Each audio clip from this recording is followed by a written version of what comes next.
Irmãos, muito boa noite. Estamos de volta para dar continuidade a esta conferência. E hoje à noite, à semelhança do que já fez o nosso irmão Dr. Stuart Olyott, eu não vou fazer um sermão, mas uma palestra.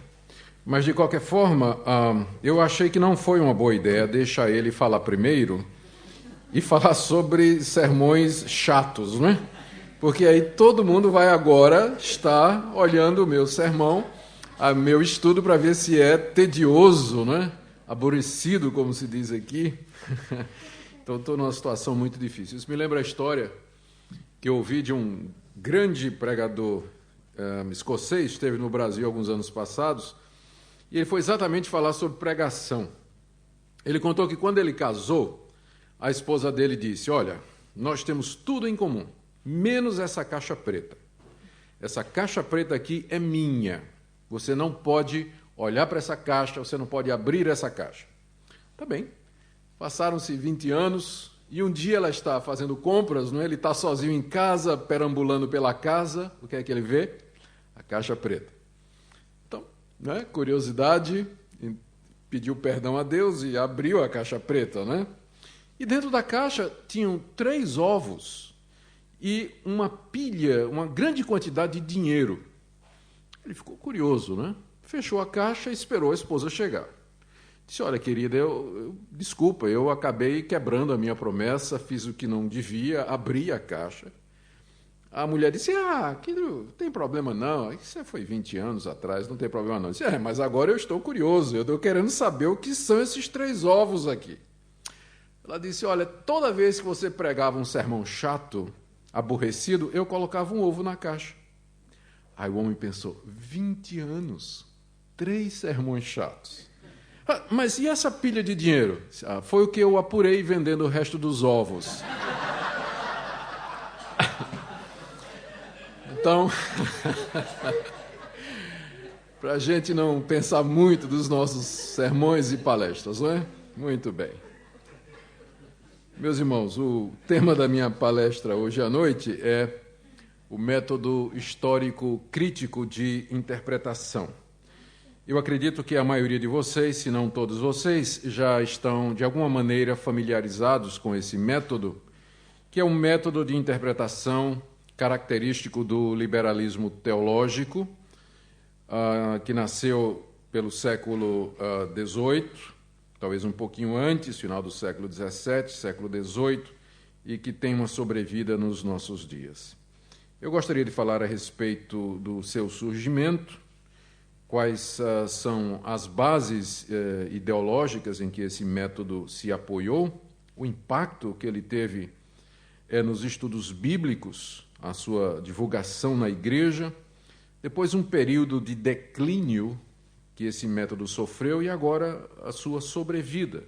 Para muita gente esse método já estaria morto, mas eis que ressurge e com força dentro da igreja, dentro de outros movimentos, e eu quero terminar falando a respeito da nossa atitude como reformados diante desse método. Vamos começar então falando a respeito do seu surgimento, apenas para refrescar a nossa memória. E para isso nós temos que lembrar como era a interpretação bíblica no período da Reforma. Uma coisa os reformadores e os católicos tinham em comum. Eles consideravam a Bíblia como sendo a palavra de Deus. Sobre isso não havia questionamento sério. Ambos, tanto os católicos quanto os reformados, eles entendiam que a Bíblia de fato foi dada por inspiração divina. A diferença era que os reformados a entendiam como a única regra de fé e prática, enquanto que a Igreja Católica insistia em outras fontes de revelação, como, por exemplo, o magistério católico, preservado na tradição oral, ou no Papa falando ex cátedra, fazendo pronunciamentos inspirados. E exatamente porque os reformados não aceitavam mais a autoridade do Papa e do magistério católico, eles tinham que estabelecer um juiz que estivesse acima de todas as opiniões humanas e que pudesse dirimir e acabar com todas as controvérsias. E, é claro, a palavra de Deus, o Espírito Santo falando pelas Escrituras, se tornou o juiz supremo de toda controvérsia no campo reformado. E a Bíblia, sem dúvida, era considerada como a infalível palavra de Deus. A palavra inerrante não aparece durante o período da Reforma, vai aparecer alguns séculos depois, mas eu não tenho dúvida de que quando os reformadores e depois os puritanos, quando eles falavam da Bíblia como sendo a infalível palavra de Deus, eles queriam dizer isso mesmo, que ela estava livre de erros e de contradições e que era perfeitamente confiável e que era harmoniosa nas suas partes e que ela deveria ser considerada como a palavra de Deus, única regra de fé e de prática. Todavia, essa visão que os reformadores tiveram de que a Bíblia é a palavra de Deus inspirada, não evitou que eles também a vissem como palavra humana, porque longe estava dos reformadores pensar que a Bíblia caiu do céu pronta, ou que Deus havia dado por um ditado direto, mecânico. Essa visão mecânica de inspiração, ela certamente não é da Reforma Protestante. Os reformadores entenderam que Deus trouxe a Bíblia à existência usando homens que ele levantou para tal e que Deus respeitou a humanidade destas pessoas. A Bíblia era, sem dúvida, um livro divino, porque dado por inspiração divina, mas era também um livro humano, porque foi escrito em idiomas humanos, por seres humanos, num contexto cultural definido, num determinado tempo da história, para resolver ou atender determinadas questões. E por isso, então, se pode entender o lema de Calvino, orare et labutare, que era o lema dele na área de interpretação. Você tinha que orar para entender a Bíblia, porque ela era divina, mas você também tinha que labutar, você tinha que estudar a Bíblia, conhecer os originais, conhecer a história, conhecer filosofia, conhecer, enfim, tudo que pudesse trazer alguma luz sobre o sentido das Escrituras. Então, esse respeito pela Bíblia, como sendo a divina palavra de Deus, e ao mesmo tempo a sensibilidade para com o seu aspecto humano, foi o que caracterizou a interpretação bíblica no período da Reforma. Os reformadores chegaram a conclusões, às vezes, diferentes entre si quanto à interpretação. Mas a isso se deve ao fato de que nós somos todos, de alguma forma, subjetivos. Nós não conseguimos enxergar completamente tudo que a palavra de Deus nos explica, e conforme o próprio Pedro, ela tem partes difíceis de entender. Então, isso fez com que os reformadores, mesmo tendo as mesmas ideias com relação à Bíblia, de que é a infalível palavra de Deus, todavia nem sempre chegassem às mesmas conclusões na interpretação. De qualquer maneira, meu ponto aqui é que o método de interpretação da Reforma, ele era caracterizado, primeiro, pelo ideal, pela convicção de que a Bíblia era inspirada e infalível. Segundo, que Deus usou seres humanos com esse objetivo de escrever, e que o sentido primeiro das palavras da Bíblia se encontrariam na intenção do autor, que coincidia com a intenção de Deus na maioria das vezes. Eles estavam divididos entre si, algumas vezes alguns chegariam a pensar que o autor humano às vezes não podia perceber plenamente todas as implicações daquilo que eles estavam dizendo. Mas, de qualquer maneira, isso não lhes garantia, ou isso não os levou a dizer que um texto tem mais de um sentido, porque aquele sentido que estaria além da intenção do autor, ele estaria, de qualquer maneira, implícito no texto e poderia ser descoberto quando se comparava Escritura com Escritura. E aqui era importante também a noção da revelação progressiva. Quando, por exemplo, Oséias escreveu, do Egito chamei meu filho, a intenção de Oséias era provavelmente se referir à saída de Israel do Egito. Mas quando Mateus leu esse texto, ele viu ali a história do menino Jesus. A pergunta é, Oséias sabia que essa expressão do Egito chamei meu filho era uma referência futura à história do menino Jesus, quando ele volta do Egito para a Galileia? Então, eles estavam divididos. Alguns diziam, sim, o profeta viu todas as implicações do seu texto. Outros diziam, não viu, a implicação final, o sensus plenior, sentido pleno da profecia de Oséias, quem capta é Mateus. Ele vê o seu sentido pleno. Só que nós não estamos autorizados a ver outro sentido além daquele de Mateus, porque Mateus era inspirado por Deus e foi levado pelo Espírito Santo ao sentido pleno da profecia de Oséias. Mas, de qualquer maneira, quando os reformadores estudavam as Escrituras, eles tinham um objetivo, era entender a intenção do autor. Você pega, por exemplo, o comentário de Gálatas, escrito por Lutero. O tempo todo Lutero ele escreveu 2 comentários em Gálatas, um antes da Reforma e outro depois da Reforma. A maioria dos estudiosos diz que o que ele escreveu antes da Reforma é o melhor. Então, porque ele já estava, é mais breve e é mais literal. E é curioso que o segundo comentário de Lutero em Gálatas, ele já se perde em algumas alegorias e algumas interpretações até fantasiosas. O primeiro é mais sóbrio, o primeiro comentário dele em Gálatas. E naquele comentário ele está o tempo todo dizendo, aqui Paulo quer dizer, aqui a intenção de Paulo é esta. O propósito de Paulo aqui é o seguinte, ou seja, Lutero entendia que a descoberta da intenção do autor, quando escreveu, guiado pelo Espírito Santo, era a chave para destrancar ou abrir o sentido da Escritura. Sentido esse que eles diziam que era um sentido único. A Bíblia o texto só teria um sentido, que era aquele sentido óbvio, natural, que era o pretendido pelo autor humano, inspirado pelo Espírito de Deus. Lutero e também Calvino, eles se revoltaram muito contra o sistema de interpretação alegórico desenvolvido durante a Idade Média, especialmente aquela famosa quadriga que tem origem em Orígenes, que dizia que a Bíblia tem no mínimo 4 sentidos, um sentido literal, um sentido anagógico, um sentido escatológico e um sentido moral. Então, quando você encontra uma passagem da Bíblia, você tem pelo menos 4 níveis de sentido possível. Orígenes comparava a Bíblia ao corpo humano, da mesma forma que, aliás, ao ser humano. Da mesma forma que o ser humano é corpo, alma e espírito, a Bíblia tem 3 níveis de interpretação. O corpo corresponde ao sentido literal e, portanto, é o mais básico e é apenas a casca e a aparência. Depois tem um sentido espiritual que corresponde à alma, e depois tem um sentido cristológico, ou figurado ou alegórico, que corresponde ao espírito. Daí vocês veem que a tricotomia é a fonte de toda sorte de males. Não é? Por isso que nós, reformados, somos dicotômicos. Nós não vamos pela tricotomia.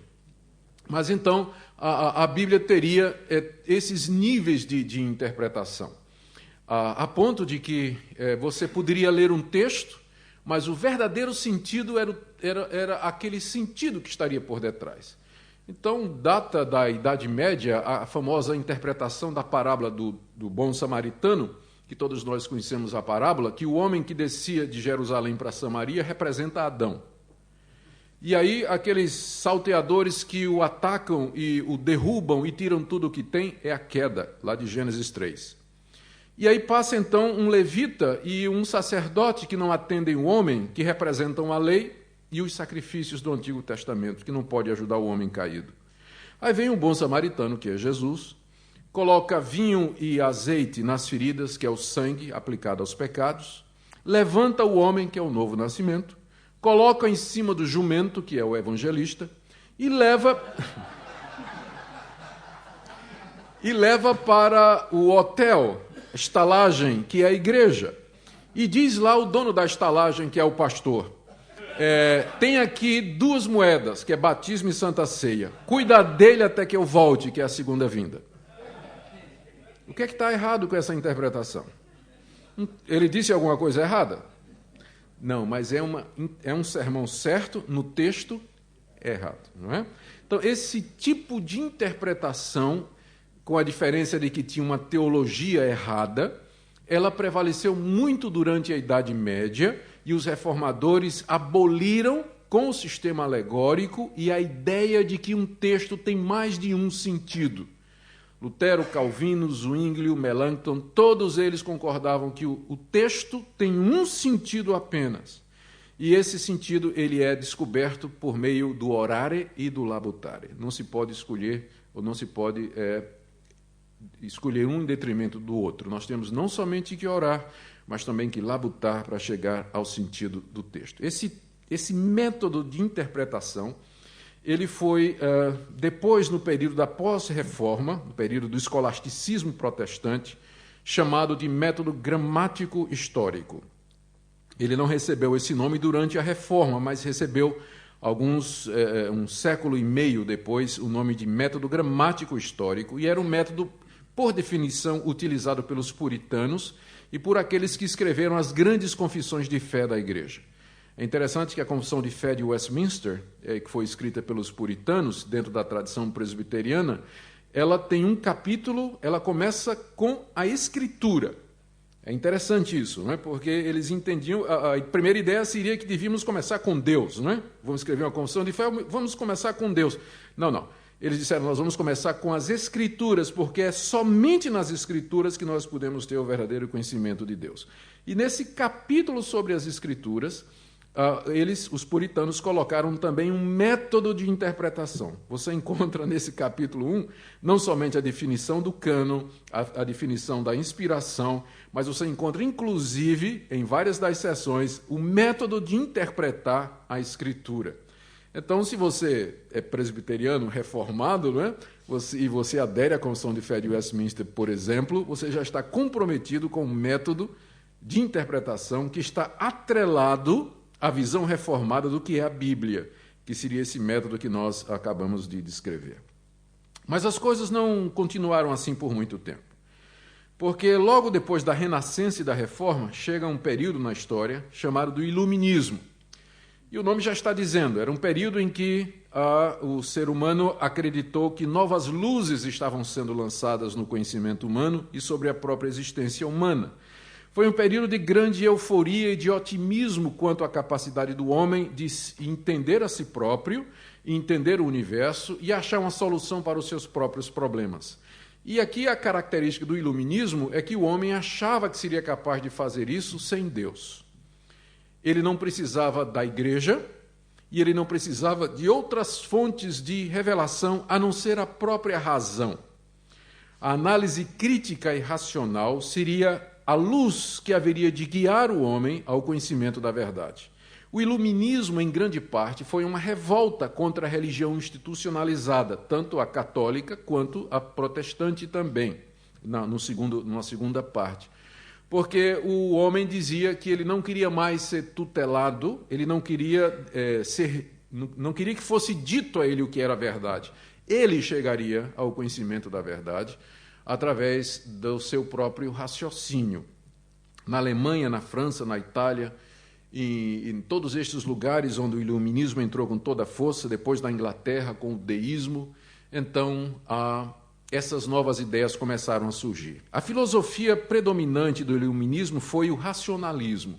O nome já está dizendo, era a filosofia que dizia que o conhecimento vem através da análise crítica, e, é claro, era contraposto por outras filosofias que diziam que o conhecimento vem pelos sentidos e pelas emoções e pelas experiências. Mas predominou o racionalismo.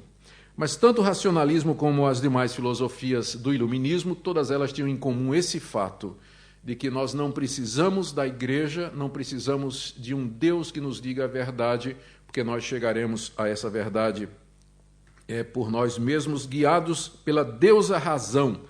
Ela haverá de ser a luz no meio das trevas do período medieval, das trevas em que a humanidade se viu imersa. E aí, então, chegou-se à conclusão de que o mundo era um sistema fechado de causa e efeito, e que tudo o que acontece no mundo, todos estes efeitos que nós observamos, eles têm uma causa natural, e que pode ser descoberta através da pesquisa científica e da análise racional. Então, nesse mundo fechado e governado por um sistema de leis, especialmente pela lei da causa e do efeito, então Deus se torna absolutamente desnecessário. E houve uma tentativa de fazer uma simbiose, uma síntese entre essa visão de mundo fechado e religião. e que resultou numa religião chamada de deísmo, predominantemente na Inglaterra. Os deístas, eles queriam ainda manter a crença na existência de um Deus, mas eles diziam que esse Deus criou o mundo como se fosse um relógio, deu corda no mundo e deixou o mundo funcionando sozinho. E ele fez o mundo como um grande mecanismo autocontido e autossuficiente. E Deus não entra nesse mundo, ele não precisa, porque da maneira como ele fez o mundo se auto-perpetua, se auto-renova, se sustenta e continua a sua caminhada e a sua jornada. Deus está de fora e ele não entra nesse mundo. Quando essa visão de mundo chegou na teologia, o impacto foi muito grande. Porque então, a primeira consequência, quando isso começou a ser assimilado nos seminários e nas escolas de teologia, que eram nas universidades, algumas públicas, algumas ligadas à Igreja Católica e também ao protestantismo, a primeira coisa que se perguntou foi, então, se os milagres que a Bíblia relata, qual a origem daquelas histórias? Porque é claro que mortos não ressuscitam, é claro que homens não andam sobre as águas, é claro que pães não podem ser multiplicados, é claro que o mar não se abre, é claro que aleijados não são curados apenas por uma palavra, e muito menos Deus veio a esse mundo para se tornar um de nós. Então, se a Bíblia está cheia dessas histórias, qual é a origem delas?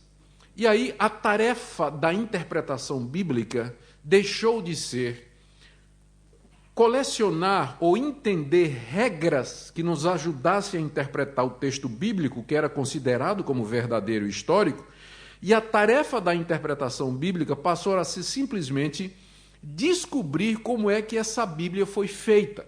O foco sai do texto para a produção desse texto. Como é que a Bíblia chegou a ser o que é? Como é que essas histórias encontraram lugar nesse texto que nós temos diante de nós e que é a base do judaísmo e do cristianismo? Então, começaram a chegar à conclusão de que o que você tem na Bíblia, na verdade, não é história.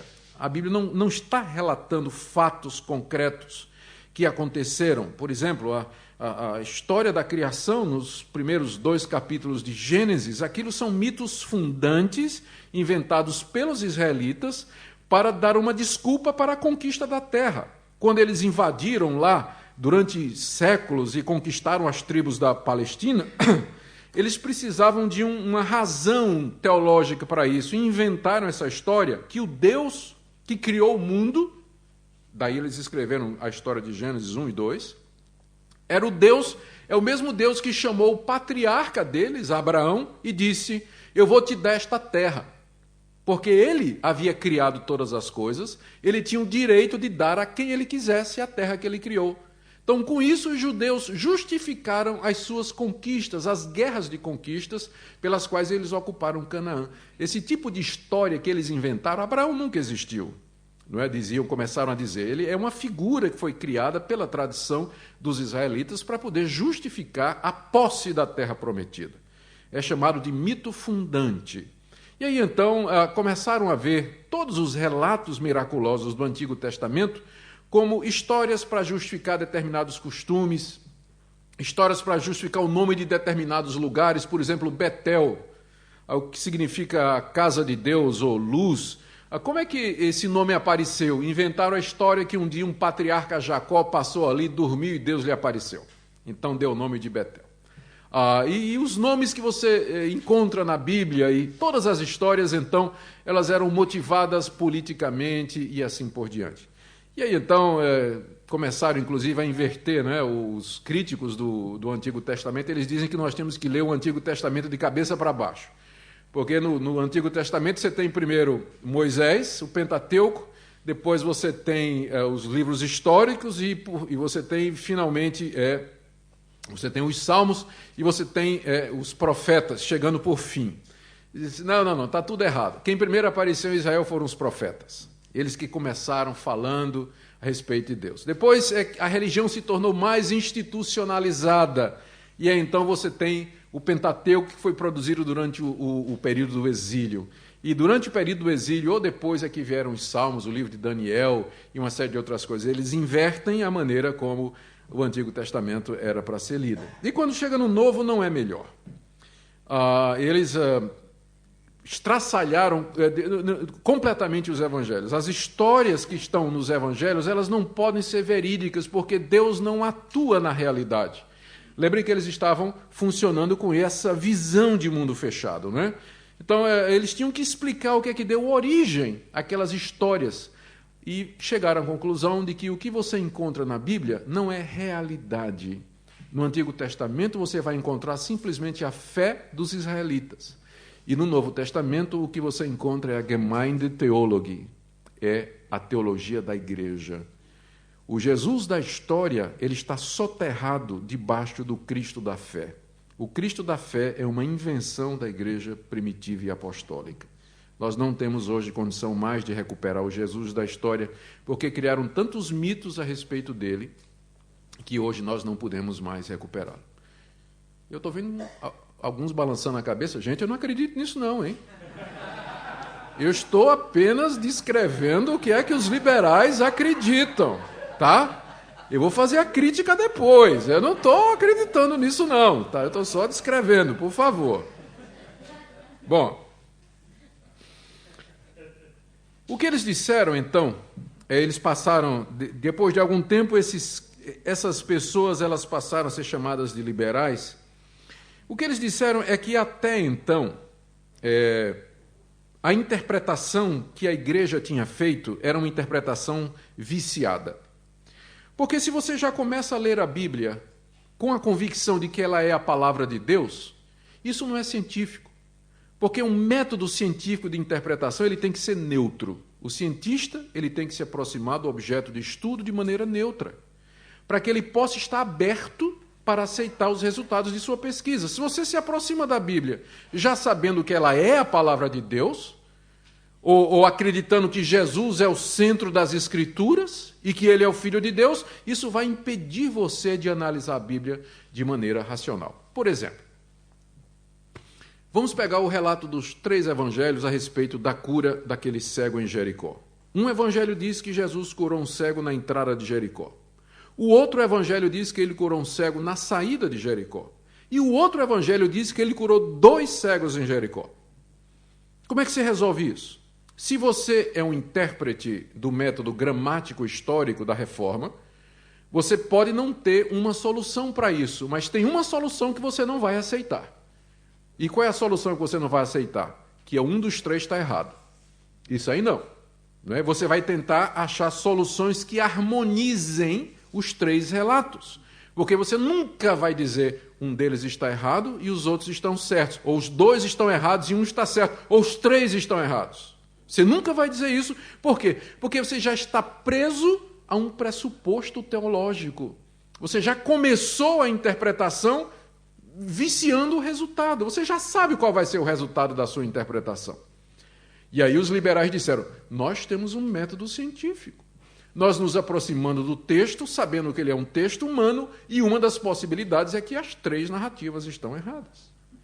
Então eles começaram a criticar o método gramático histórico e criticar toda a história da igreja, toda a interpretação feita anteriormente, exatamente porque era controlada pelo dogma, controlada pela teologia, mas agora surgia um método que era verdadeiramente científico, porque começava já dizendo que o intérprete ele tinha que esquecer as questões teológicas, e ele tinha que neutralizar a sua crença e se aproximar do texto bíblico disposto a ouvir qualquer que fosse a solução que a razão e os métodos de interpretação trouxessem.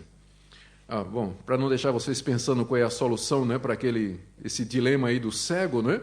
Então, os intérpretes reformados têm várias teorias, talvez nenhuma delas satisfatórias. Mas, por exemplo, a cidade de Jericó é tão pequena que a entrada é a mesma coisa da saída, não tem problema. Dependia de onde estava o intérprete, né, o evangelista. Outros diziam que, na verdade, eram 2 cegos, mas só que um falava mais do que o outro, né? Então, um evangelista disse que era um e outro disse que eram 2. Na verdade, eram 2, mas só um estava falando.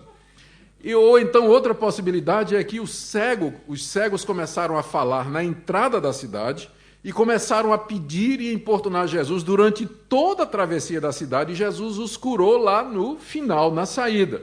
Então o evangelista fala de um ponto de vista, outro fala de outro. Uma outra possibilidade, essa eu achei muito curiosa, é que a arqueologia descobriu que tem duas Jericós, na verdade, né? Uma mais antiga do que a outra. São duas cidades, há ruínas de duas cidades de Jericó, ligadas por um caminho. Então, o que é a entrada de uma é a saída da outra, né? Então, dependendo de onde estava o evangelista, ele poderia se referir à história como de Jesus tendo curado na entrada ou na saída. Resolve o problema? Pode ser que não resolva. Tem problemas da harmonia dos evangelhos que são complicados. Mas uma coisa eu sei como reformado: eu não vou aceitar uma resposta que vai implicar em contradição na palavra de Deus. Eu posso não ter a resposta agora, mas vamos aguardar um pouquinho. A arqueologia, de repente, descobre alguma coisa, alguma ciência nos ajuda na providência de Deus. O fato de que eu não tenha uma resposta completa agora não quer dizer que ela não exista.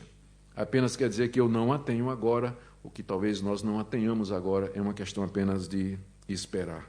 Mas os liberais não. E a resposta pronta deles é óbvio, vocês não estão vendo? Eles estão seguindo tradições erradas. Há erros na Bíblia. E esse é um deles. Eles estão baseados em fontes de informação errada. Bem, esse método histórico crítico, ele rapidamente dominou o cenário acadêmico e interpretativo do meio protestante naquela época. E a pessoa que é considerado o pai desse método é um alemão chamado Johann Salomo Semmler, que ele fez a seguinte declaração que se tornou o lema do método histórico crítico. Ele disse que a raiz de toda confusão na teologia da igreja é que nós identificamos a palavra de Deus com a Escritura. São duas coisas diferentes. Uma coisa é a palavra de Deus, outra coisa é a Escritura. A palavra de Deus é aquilo que Deus falou ou que os homens pensavam que ouviram, como sendo a voz de Deus, ou uma comunicação da parte de Deus. E a palavra e a Escritura, é o testemunho a essa palavra. Então, embora esta palavra ela possa ser infalível, todavia a Escritura, que é o registro dessa palavra, ela é humana, falível e cheia de erros. Então, qual é o propósito do intérprete? O propósito do intérprete é descobrir a palavra de Deus dentro da Escritura, ou usando a própria terminologia do Semmler, é você achar o cânon normativo dentro do cânon formal. O cânon formal é a coleção dos 66 livros que compõem a nossa Bíblia. Mas você não deve pensar que esse cânon formal é igual à palavra de Deus. Dentro desse cânon formal, você tem o cânon normativo. É a palavra de Deus dentro da Escritura. Esse cânon normativo seria, então, o resumo, o cerne, o miolo daquilo que Deus deseja nos comunicar. E nossa tarefa como intérpretes é sair cavando no cânon, cavando até chegar, de fato, na sua essência e chegar no seu conteúdo principal. Então, esse é o propósito do método histórico crítico. E vocês já percebem a ironia. Esse método nos criticou porque nós nos aproximávamos da Bíblia já com a convicção teológica de que é a palavra de Deus, mas eles se aproximam com a convicção de que a palavra de Deus está contida no cânon, que é uma convicção teológica também. Então a neutralidade aqui já foi para o espaço também, não é? Já não existe mais também. Mas na época eles achavam que era possível, que era científico, não é? E eles então se lançaram a procurar a palavra de Deus dentro da Escritura, o cânon normativo dentro do cânon formal. E eles criaram vários métodos dentro desse método maior histórico crítico. Por exemplo, a crítica das fontes, que foi provavelmente a primeira ferramenta que eles inventaram, tinha como objetivo descobrir quais eram as fontes escritas que foram usadas pelos autores da Bíblia para compor as suas histórias. E aqui no Antigo Testamento funciona, aqui o exemplo mais famoso é a famosa hipótese documentária que foi popularizada por uma dupla de alemães chamado Graf, um e o outro Wellhausen. Eles partiram de uma ideia de um médico francês chamado Jean Astruc, que uma vez lendo o Antigo Testamento, ele notou que tinha partes do Antigo Testamento que Deus era referido como Elohim e outras partes em que Deus era referido como Yahvé. Ele disse, eu já sei por quê. É que, na verdade, são dois documentos diferentes. Um, escrito por alguém que eu vou chamar de eloísta, que chamava Deus de Elohim o tempo todo. E o outro é de um judeu piedoso que se referia a Deus como sendo Yahvé o tempo todo. Aí um dia chegou alguém e colou esses dois documentos juntos. E a igreja pensou que foi Moisés. Disse que foi Moisés, mas foi um Sammler, foi um colecionador lá que chegou e juntou esses dois documentos, né? E aí depois vieram outros, disseram, mas não só tem dois aqui não. Você não está vendo aqui que aqui na parte do Pentateuco tem uma preocupação muito grande com as leis e tudo mais. Isso aqui é um terceiro documento que foi escrito por uma pessoa interessada na lei que nós vamos chamar de deuteronomista. E veio um outro e disse, não, mas tem mais um quarto documento. Você está vendo aqui a preocupação em exaltar a classe dos sacerdotes? Isso aqui foi escrito no período do exílio, quando a classe sacerdotal já tinha se formalizado dentro da religião de Israel. É o quarto documento, JEPID.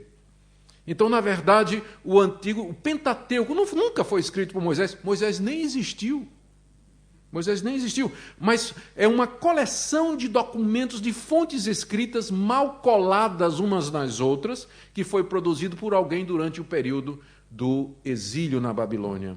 A crítica das fontes fez a mesma coisa com o livro de Josué, fez a mesma coisa com o Crônicas.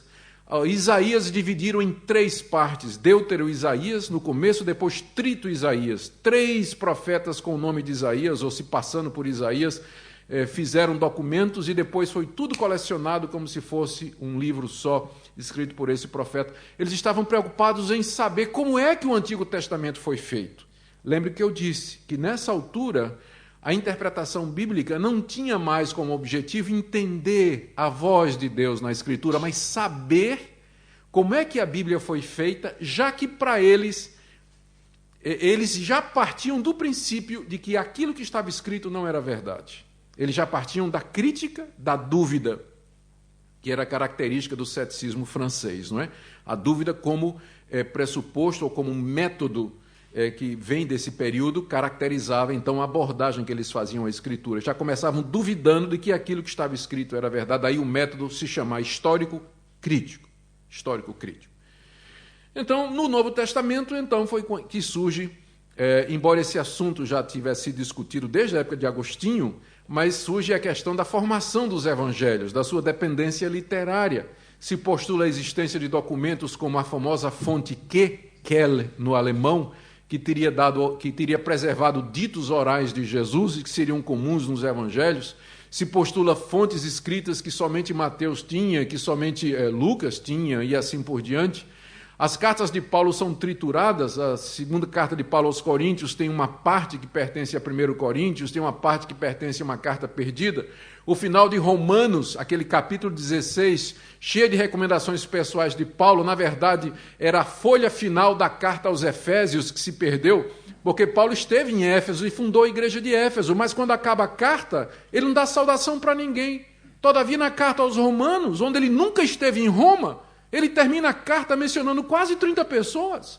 Então, na hora de colecionar lá, a folha final de Efésios se perdeu, foi parar lá no final da carta de Romanos. Eles procuraram, então, entender quais eram as fontes escritas que estavam por detrás da formação do Evangelho, e dos Evangelhos e das cartas, e assim por diante. Mas eles cedo perceberam que isso não era radical o suficiente, porque eles... Ainda assim, você poderia dizer que estas fontes elas tinham origem em testemunhas oculares. Qual era o problema em dizer que alguma daquelas fontes que compunham o Pentateuco tem origem no próprio Moisés? Então eles acharam que tinham que ser um pouquinho mais radicais e surge a crítica da forma. A crítica da forma, a forma aqui é a forma literária, é o gênero literário. eles chegaram à conclusão de que vários desses documentos, os próprios livros da Escritura, eles tinham aquela forma como resultado de um determinado Sitzleben, que traduzido seria ambiente vivencial, uma determinada situação na vida em que eles foram produzidos. Então, por exemplo, aqueles salmos em que Deus é engrandecido como rei, aquilo nunca foi escrito por Davi, coisa nenhuma. Aquilo ali foi durante as cerimônias de coroação dos reis de Israel, que então o rei era transferido em triunfo, em procissão, e os povos cantavam, ele era entronizado. Então aí pegaram aquilo ali e transferiram para Deus. Então, a forma do salmo está ligada às cerimônias de coroação. Entende o que eles estão fazendo? No Novo Testamento, por exemplo, aqueles ditos de Jesus, em que Jesus o tempo todo está aquelas histórias sobre Jesus, em que Jesus quebra o sábado e ele luta com os fariseus a respeito disso, aquilo nunca aconteceu. O que aconteceu foi o seguinte: a igreja primitiva, os apóstolos de Jesus, os discípulos de Jesus, começaram a ser atacados pelos judeus a respeito da questão do sábado, e eles criaram essas histórias a respeito de Jesus para dar uma justificativa, para dizer, olha, nós estamos fazendo simplesmente o que Jesus fez. Então, o que deu forma a essas histórias era um ambiente apologético em que a igreja vivia. E aí eles disseram, está vendo aqui, por exemplo, o Sermão do Monte, não é parecido com os sábios de Israel? Você não percebe aqui que Jesus aqui se parece com os antigos escribas de Israel, os sábios? Muitos ditos de Jesus são enigmáticos, não é? Ele diz coisas assim, enigmáticas, meio escondidas. O que é isso aqui? Jesus nunca disse essas coisas. Os discípulos simplesmente, para tornar o ensino deles mais fácil, no ambiente de catequese e discipulado, então eles colocaram o ensino da igreja sob a forma de ensinamentos feitos por Jesus, à semelhança dos antigos escribas de Israel. Então, o que deu forma ao Sermão do Monte, por exemplo, era a necessidade catequética da igreja e de discipular os seus novos convertidos. Por exemplo, aquelas passagens onde Jesus fala do futuro. Jesus nunca falou do futuro, Jesus era um ser humano como qualquer outra pessoa. Mas o que aconteceu é o seguinte: durante os cultos da igreja primitiva, um profeta se levantava e dizia, assim diz o Senhor, eis que venho com as nuvens e todo olho verá. Para a igreja primitiva, o Senhor exaltado era o mesmo Jesus da história. Então, esta palavra que o Senhor exaltado disse, quando eles escreveram o Evangelho, foi parar na boca do Jesus histórico, que na verdade nunca teria dito isso. Você pega, por exemplo, um crítico como Bultmann, que diz que menos de 10% dos ditos de Jesus nos evangelhos, de fato, remontam ao Jesus da história. O resto foi criado pela igreja, em determinados contextos, para justificar planos e propósitos da igreja. Para Bultmann, do credo apostólico, só tem uma expressão que é histórica: padeceu sobre Pôncio Pilatos. O resto tudo é fé, nasceu de uma virgem, morreu pelos nossos pecados, ressuscitou ao terceiro dia, subiu aos céus, está sentado à direita de Deus, virá uma outra vez para julgar vivos e mortos. Tudo isso é fé. A única coisa histórica morreu, foi crucificado sob Pôncio Pilatos. Essa é a única coisa que pode ser verificada historicamente. E Bultmann dizia que essa busca da essência da verdade dentro dos evangelhos, nisso ele estava sendo reformado. Ele era o verdadeiro reformado, porque ele estava seguindo simplesmente Lutero. Porque Lutero, quando rejeitou a carta de Tiago e chamou a epístola de palha, Lutero estava seguindo aquilo na sua frase famosa, was Christus treibet, aquilo que nos impulsiona a Cristo. Era esse o critério de Lutero, para avaliar os livros do Novo Testamento. E como a carta de Tiago não conduzia a Cristo, porque não fala da justificação pela fé, então ele colocou no final do seu cânon, na tradução do Novo Testamento. Então Lutero também acreditava num cânon dentro do cânon. E esses liberais, a maior parte deles luteranos, não é? Alemães luteranos, disseram, nós estamos seguindo o programa de Lutero, encontrando o cânon dentro do cânon, seguindo exatamente nas pisadas de Martinho Lutero. E a gente precisa ter muito cuidado, porque como reformados, às vezes, nós podemos também fazer a mesma coisa. De repente, nós elegemos uma coisa boa e temos o nosso cânon dentro do cânon. Nós costumamos valorizar determinadas doutrinas, determinadas partes da Bíblia. Isso pode conduzir a resultados perigosos também, porque nós vamos nos esquecer que Deus nos deu todo o seu conselho. A Bíblia toda, ela é o conselho de Deus e nós temos que pregá-la toda. É por isso que pregar expositivamente em todos os livros da Bíblia é bom, porque vai obrigar você a pregar em partes que você não gosta. Eu estou vendo um sinal ali que está dizendo o quê? 10 minutos. Muito bem. Eu só comecei. Bom, depois veio, é claro, a crítica da redação, que se preocupava também com a participação desses colecionadores e editores, como eles colocaram sua própria teologia. Enfim, o resultado foi desastroso. Meus irmãos, esse método, quando ele surgiu e começou a dominar, teve muita reação dentro da igreja. É claro, esse método surge quase que no final, durante e no final do período dos puritanos. E eles, então, houve naturalmente quem, claro, não é, muitos biblistas e firmes na palavra de Deus, eles reagiram contra esse tipo de coisas.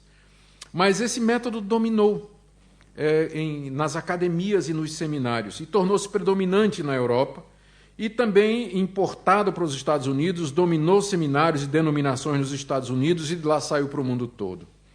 Chegou a influenciar, inclusive, a Igreja Católica. O Concílio Vaticano II foi marcado por esse método e pelo liberalismo teológico.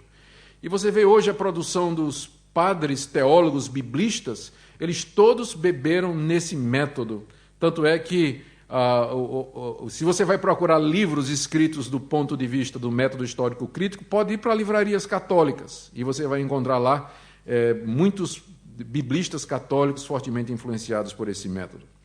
Depois de 250 anos, esse método começou a declinar, por vários motivos. Primeiro, porque ficou claro que não era neutro. Ele já tinha partido de uma agenda ideológica, de que a Bíblia não era a palavra de Deus e que havia uma distinção entre palavra de Deus e Escritura. Segundo, porque o alvo era impossível. Suponha que um crítico encontrasse a palavra de Deus dentro do cânon. Como é que ele ia reconhecer que era a palavra de Deus? A única base que ele tinha para reconhecer a palavra de Deus é o cânon, é a própria Escritura. E aí ele teria que apelar para a sua subjetividade. E aí é que entrava a questão da tradição, da experiência, como Schleiermacher defendeu, e tantos outros defenderam. Então, porque exatamente se tornou um método subjetivo, é que os resultados foram completamente diferentes. Se você pegar os críticos do Antigo e do Novo Testamento e ler os livros deles, não há consenso. Eles são bons em destruir, mas eles não colocaram no lugar da mensagem bíblica alguma coisa que fosse consistente ou pelo menos uniforme. Além disso, o método histórico crítico roubou a Bíblia da igreja. Os pastores que foram treinados no método histórico crítico não tinham mais o que pregar. Pregar o quê? Um Cristo que não é divino? Um Cristo que não morreu na cruz pelos nossos pecados? Um Deus que não intervém, que não ouve orações? Os liberais não oram, eles meditam. Mas orar quem? Né? De fato. Então, o resultado é que na Europa, em primeiro lugar, juntamente com a secularização, as igrejas históricas secaram, murcharam e se esvaziaram. Nos Estados Unidos, as grandes denominações históricas que adotaram o método crítico passaram rapidamente para a ordenação feminina, porque aí a palavra de Paulo se tornou simplesmente uma questão cultural, e para a ordenação de homossexuais. A aceitação do homossexualismo e ordenação deles, como nós estamos vendo nos Estados Unidos. E tudo isso porque agora eles têm um método que diz assim, não, estas passagens sobre o homossexualismo, sobre a questão da mulher não falar na igreja ou tudo mais, isso tudo isso não é cano normativo. Isso é cano formal. Isso não é palavra de Deus. Mas quem é que diz isso? E aí você passa a dizer o que é Bíblia ou não a partir dos seus próprios pressupostos e da sua subjetividade. E também, é claro, esse método foi substituído pela chegada das novas hermenêuticas. E já em 1975, Gerhard Meyer, um alemão que foi criado no método histórico crítico e que virou contra esse método, ele escreveu um folheto, aliás, um artigo intitulado O Fim do Método Histórico Crítico, isso em 1975. E aí aparece também Etta Linnemann, que foi uma discípula de Bultmann, crítica, dentro da crítica da forma, um dia passando na Alemanha em frente a uma igreja pentecostal, e a vida além da igreja reformada, passando em frente a uma igreja pentecostal, ela ouve a pregação do Evangelho e se converte a Cristo numa igreja pentecostal. E se tornou uma crítica do método histórico crítico. Era discípula de Bultmann. Você pega, por exemplo, Ernest Käsemann, ou você pega Peter Stuhlmacher, são alemães liberais e que se voltaram contra o radicalismo do método histórico crítico na década de 70 e 80. E eles disseram, esse método não serve para a igreja, porque acaba com a fé bíblica, não deixa nem para fazer teologia bíblica ele deixou alguma coisa. Nada, não estou nem falando de teologia sistemática, né? Nem teologia bíblica é possível fazer. E aí então esse método parece que ele morreu, mas não morreu não. Porque de repente ele reaparece na neo-ortodoxia. Karl Barth apareceu dizendo Karl Barth apareceu falando contra os liberais, bem antes disso, e criticando o liberalismo teológico, mas a crítica de Karl Barth era a seguinte: vocês estão errados, liberais. Vocês estão errados porque vocês estão certos quando dizem que a Bíblia está cheia de erros. Isso aí é verdade. Mas vocês estão errados quando vocês pensam que Deus não nos fala através de uma Bíblia cheia de erros. Deus fala sim através dessa Bíblia cheia de erros. E é na Escritura que nós nos encontramos com Deus. Isso parecia tão bonito na época que recebeu o nome de neo-ortodoxia. Só que, na verdade, era neoliberalismo. É o liberalismo continuando agora de outra forma, mais perigosa até. Nós damos crédito a Karl Barth porque ele enfrentou o liberalismo dos seus dias. Mas, na verdade, ele adotou o método histórico crítico e os seus pressupostos. E não somente na neo-ortodoxia, mas as novas hermenêuticas que surgiram hoje, vou falar sobre isso amanhã, elas todas constroem em cima do método histórico crítico. No Brasil, nós pensávamos que estaríamos livres dessa peste, dessa praga do método histórico crítico. Mas o que é que aconteceu? De repente, algumas livrarias começaram a publicar as obras dos antigos liberais. E os cursos de teologia reconhecidos pelo Estado, onde é que eles foram procurar professores? Exatamente professores formados dentro do liberalismo teológico. E aí você tem um fenômeno curioso no Brasil, que a maioria dos alunos desses cursos são de igrejas pentecostais que não têm tradição teológica. E você encontra hoje pastores pentecostais liberais, com relação à Escritura, com relação à abordagem da Escritura. Uma coisa que há alguns anos pareceria inconcebível. Meus irmãos, eu ainda creio que o método gramático histórico, ele ainda é um método por excelência, porque ele parte do pressuposto de que a Bíblia é a palavra de Deus, sem ignorar o seu lado humano. Ele nos desafia a estudar a Bíblia, mas sem deixar para trás a nossa convicção de que ela é a palavra de Deus. Amanhã, se Deus quiser, nós falaremos mais um pouquinho a respeito disso.